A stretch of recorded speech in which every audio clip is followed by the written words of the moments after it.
familiar with Adam? Oh, yeah. I was a massive fan of the film and the stage show. I mean, Tim Curry is an icon, and I think, some massive stilettos to step into. Everybody knows his interpretation of the role. And it's an honour and a privilege to get to perform this role for all of the UK and Ireland, and can't wait to come up to Hull in a couple of weeks' time. Well, we can't wait to have you. How are you getting on with the stilettos? Do you know what? I was born in a heel, luckily. So I know some of the cast weren't. When we first start, you have like a heel masterclass. But it was fine for me. I've always worn a heel in certain roles I've played, so those are not an issue for me. So you've been doing the stiletto wearing classes as part of the production. Well, yeah, I mean, because I've been a pantomime dame, so you wear quite a high heel in that. Not as high as these ones. I mean, my heels are about a 5-inch heel in the show. Wow. But they're pretty spectacular. They're more or less a replica of what Tim Curry wears in the film, so that's quite special. Well, I mentioned a moment ago the sort of plot, the concept is quite bonkers, really, in a way, isn't it? Which is probably why it appeals. But just give us an idea, for those who haven't seen the show, give us an idea of the plot and what to expect. Right. Certain things I can't talk about on the radio, but the plot is you've got Brad and Janet, who are the squeaky clean, all-American couple who basically break down on the side of the road, and they notice that there was a castle that they'd seen not far back, so they decide in the rain to brave the weather and go and see if they can get some help. But they arrive at Dr. Frankenfurter's castle, and they're invited in as guests, and they are invited into his weird and wonderful world, and he will not let them leave, basically. And what goes on in the castle, you'll have to come and see the show. But not everybody gets out, put it that way. But it's weird, it's wonderful. I mean, it's a fabulous show. I mean, the storyline is still as crazy as it ever was. And I think the thing for me with this show is everybody dresses up as their favourite character. So, as an actor, you never get to see that. You go to the theatre in normal clothes, whereas this is not that. Every single night we see people dressing up as their favourite character, and it's just a fascinating world to be in, and it's a really, really fast-paced show, and everybody knows and loves the songs, so it's a really great night out. I mean, you mentioned that the audience, the Rocky Horror Show fan base is legendary, isn't it? So loyal and invested. What is your experience of the audience and the dressing up and the dancing? You mentioned it briefly there, but I mean, it must just be a party atmosphere. Oh, every night. I mean, I spoke to somebody last Saturday who was on their 700th show. What? Now, that is, some people have been coming to this for 40, 50 years. You get people who did see the original at the Royal Court. Yeah. A lot of our hardened fans come every Friday and Saturday. They normally watch both shows on a Friday and a Saturday. And, they do dress up and they just love it. And I think the main thing for me, and my family were a bit shocked the first time they watched it, is there's an audience script. Now, the audience have shout-outs that they do. And again, for an actor, we normally just perform, our piece, and then that's it. But you get reactions from the audience. And some of them actually really help the comedy, especially for Frankenfurter and the narrator, because, it informs what our comedy is going to be for the rest of that scene, and it's really, really special. So for those going to Hull to watch this in July, expect audience participation. You'll be called upon to deliver a couple of lines. 100%. Again, a lot of which aren't for the radio, but you can get it online. It's available. Have a look on YouTube at one of the 40th anniversary recording, and you'll hear all the shout-outs in there. But yeah, we love it when the audience shout out and join in with us, because they're almost characters in the show as much as we are. Yeah. And when you get a really good audience who know it really well, it really, really helps us on stage as well. And and it's just a bonkers show, and we all love it. Adam, you're doing a very good job of not getting me the sack, so thank you very much for that. I appreciate your help with it.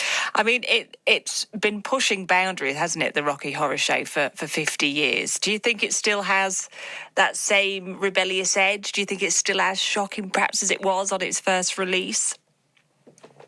Do you know what? I do think it is. And I think, everyone loves, in the culture today, if you think about shows like Drag Race, people are waiting for a reveal. That seems to be the new thing. And, Rocky Horror's been doing the reveal of the costume for, 53 years. So every night when I'm first revealed and then they take the cloak off me, it's still such a shock.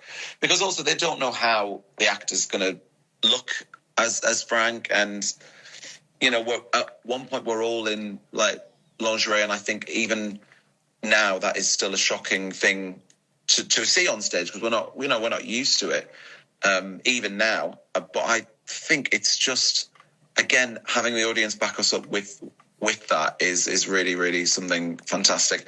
And the wonderful costume designer Sue Blaine, who designed for the film, she's just fantastic. And I think what a fascinating thing for us is every Frank has something different about their costume that's unique to them.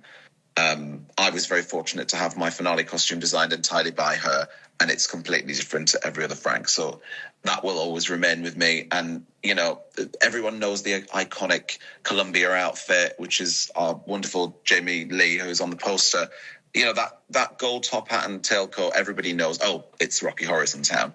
Yeah. So I think to have, that following where people see an image and automatically think of the Rocky Horror Show is still quite special today. Absolutely, and there'll be so many in to watch it and excited to take part in it and to dress up for it as well. There'll be people who are planning their outfits right now for July, I'm sure. Adam, you told us about the show and your character. Let's find out a little bit about you. You mentioned you'd been born in heels. You've played parts that have meant you wearing them. You've done a lot of theatre, I know. How did it begin for you? Did you just love performing?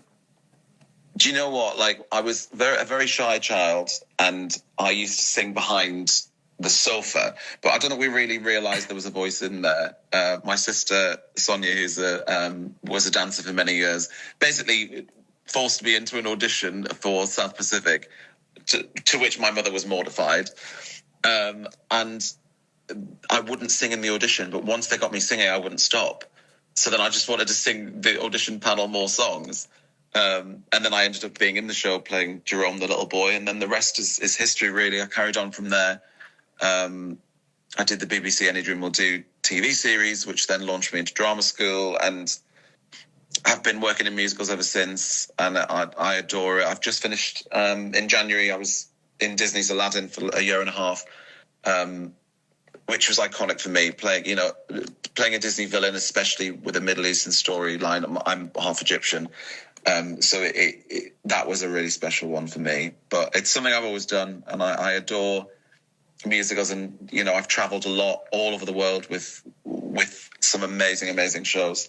But I think Frank's always a role that I knew I had to get on my bucket list. So I'm very, very happy to be doing it. Well, you mentioned that little boy singing behind the sofa. You went on to perform with Brian May. As part of the Queen musical, We Will Rock You. I mean, that's crazy. Do you know what? It was crazy. I think when Brian was in my audition, Brian and Roger Taylor were in my audition, my final round, and it was very surreal. But it's strange that it then became not as surreal because, I was in the musical for 3 years and they were my bosses, really.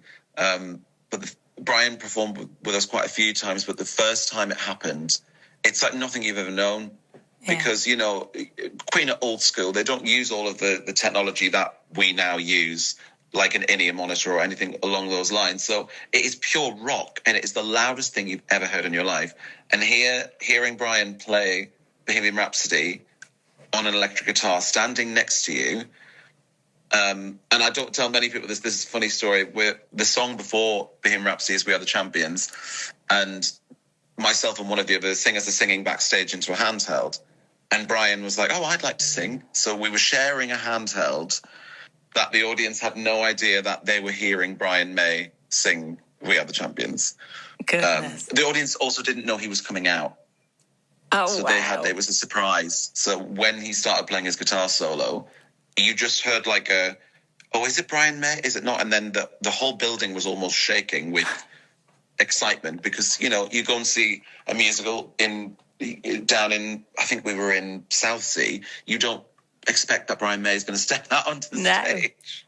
Wow, what a moment. Well, you've had many a moment, it seems, in your career so far, and we look forward to seeing you in Hull when you come to us with the Rocky Horror Show. Thank you so much for chatting about it today. Lovely to have you on, Adam.